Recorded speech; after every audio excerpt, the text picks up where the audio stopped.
Hello, welcome back. Do you know you can actually make your homemade self-raising flour from scratch? You know when you have a recipe that calls for self-raising flour and you are wondering, how do I get self-raising flour? Of course, you can actually get it from the supermarket, but what about if you don't have the time? Let me show you how you can actually make self-raising flour from the comfort of your home. Here we have three ingredients that we are going to use for this recipe. So here is my all-purpose flour, and also I have baking powder and some salt. Let me keep these items aside while I bring the bowl and we'll begin. So here is my bowl, and this bowl we are going to measure the flour and the baking powder inside this bowl. But first, let's measure the all-purpose flour. You'll be wondering why I'm carrying all my measurement cups at once. I don't like removing my measurement cup because sometimes I'll be looking for some, maybe 1/2 cup, and I can't find it. Is in the north, the 1/4 is in the south. So I love just leaving them like this and my measurement spoon. So let's begin. Here, I'm going to take my spoon and I'm going to scoop some of this flour inside my measurement cup. I'm going to add my flour until the cup is filled up. So you can see the way I'm scooping it inside this cup. And the reason I'm using this bowl under, so that if any excess is falling out, like the way it's falling out now, it's not going to fall on top of my work table. So it's going to fall inside the bowl.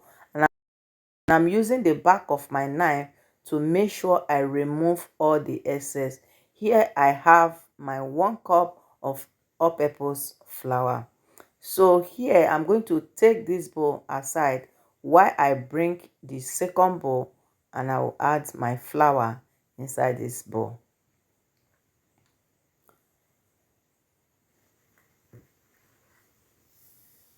Now that we've measured our flour, it's time for us to add our baking powder. And I'm going to use 1.5 teaspoons for the baking powder.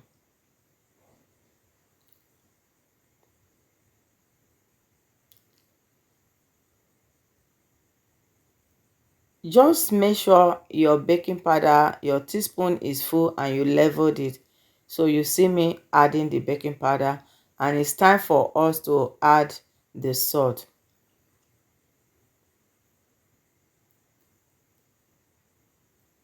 For the salt, I'm going to use 1/4 teaspoon of salt inside this recipe. So I'm going to mix it together.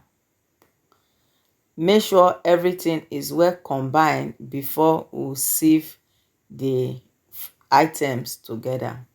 So you see that I brought the second bowl and it's time for us to sieve the flour. The reason why we are sieving it is to make sure all ingredients they are well combined. So I'm going to repeat this process for 4 times. So here now I've finished the first stage. Now I have to pour it back to make sure I sieve it again. If this is your first time of coming across my video, you are highly welcome. Here is easy delicious recipe. Please, if you like more of this, please don't forget to click on the subscribe button so that whenever I make a new video, you get notification. And if you are a returning subscriber, thank you so much. So you can see how I'm sieving it and make sure that the flour is well sieved with the baking powder and the salt, so that anytime you have recipe that call for self-raising flour, you don't have to worry. You can just make it yourself in the house.